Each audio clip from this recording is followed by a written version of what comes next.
Thank you, Rob. Our final panelist today is Myron Ebell. He's the president of the Freedom Action, director of the Center for Energy Environment at the Competitive Enterprise Institute.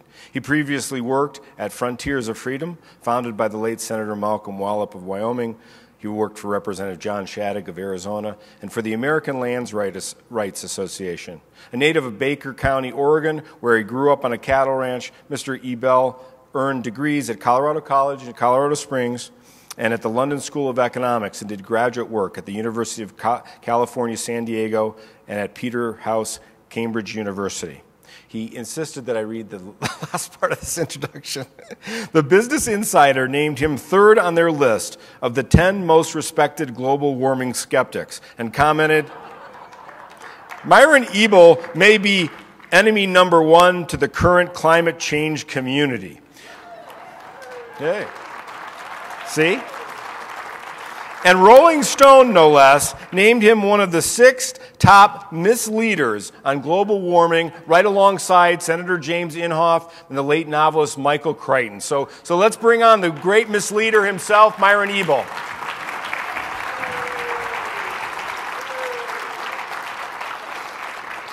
Thank you. It's great to be here. Good morning. Thank you, Sean. I want to thank ACU and CPAC for inviting me. It's an honor. It's great to be in Colorado and to be out west. It's great to be with high-energy conservatives. And Sean didn't mention that long before I joined CEI, he was our Warren Brooks Journalism Fellow. Rob Gordon and I have worked for years on and off to try to reform or replace the Endangered Species Act. I just met Amy Oliver Cook, but she has worked with my colleague William Yateman, who's in the audience somewhere, on the fuel switching legislation in Colorado. So it's great to be here. Previous speakers have already talked about some of the things I'm going to talk about, including Mitt Romney and Marco Rubio and Doug Lamborn and Steve Pierce. To get the economy going again, yeah, we know we've got to get federal spending under control. We've got to do entitlement reform. But one of the things that we've got to do, and it's up to us in this room to do it, is to stop the war on affordable energy.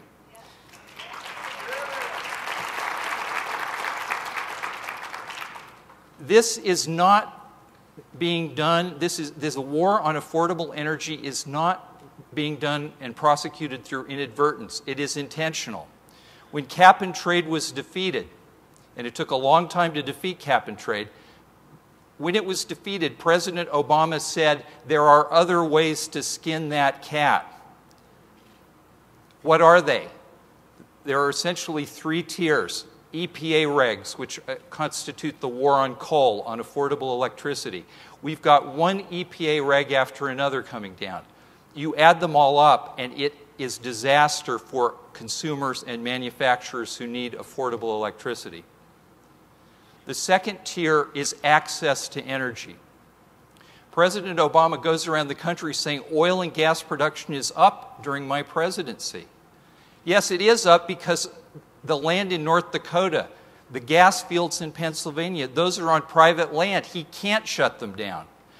Everybody in the West knows that he's shutting down the federal lands to energy production.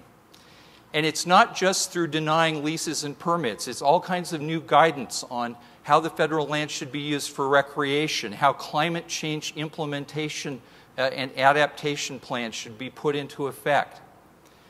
So we have the shutdown of, if he could, remember Ken Salazar, by the way, Ken Salazar and I were at Colorado College at more or less the same time.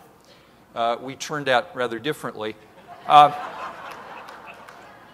Ken Salazar, when he was a senator, was always called a moderate because he said, no, I'm not against oil and gas development on the federal land. I'm just against that project and that project and that project and that project.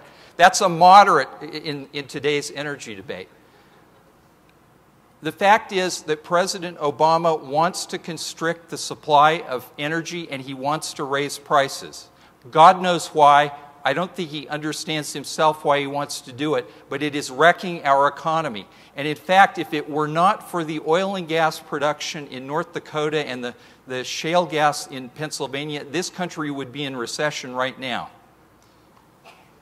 Now, the third thing is crony capitalism in Washington, and this panel is called No More Cylinders. The House Republicans passed a bill called the No More Cylinders Act. But I want to tell you that the problem is not just with the Democrats in Washington. We have problems with Republicans because, of course, there are different types of crony capitalists. For example, in Oklahoma, where T. Boone Pickens is a very major player, Senator Jim Inhofe is not a co-sponsor or a sponsor of the T. Boone, what I call the T. Boone Pickens payoff plan, to subsidize natural gas trucks and filling stations. But Senator Tom Coburn, who claims to be a fiscal conservative, is. And here in Colorado, Doug Lamborn, congressman from Colorado Springs, and by the way, when I was at Colorado College, it was so long ago that Bill Armstrong was my congressman. Doug Lamborn wrote an op-ed recently called Why the Wind Energy Tax Credit Must Go.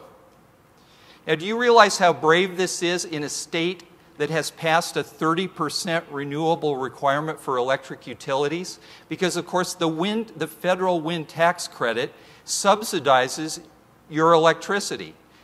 If you didn't have that credit, you would be paying a lot more for those useless windmills. Doug Lamborn told me in the speaker's room, he said, yeah, I'm really getting a lot of grief for this. And the big money is against me in Colorado. But two freshmen from Colorado, Scott Tipton and Cory Gardner, and I have a lot of respect for both these men. Scott Tipton and Cory Gardner signed a letter to Speaker Boehner earlier this year from Republican freshmen. Now, these are the Tea Party freshmen, right? These are the guys who are going to clean the house in Washington, saying, oh, yeah, we're against crony capitalism, but we want that wind tax credit to be renewed. So when Cory Gardner speaks later this afternoon, I hope you all will ask him, if you run into him, why is it that you're against you want to get rid of Solyndra? You've argued against crony capitalism, but when it's your crony capitalists, you support them. If we're going to change Washington, if we're going to stop the war on affordable energy, if we're going to get America going again, we can't tolerate that from our own people. Thank you.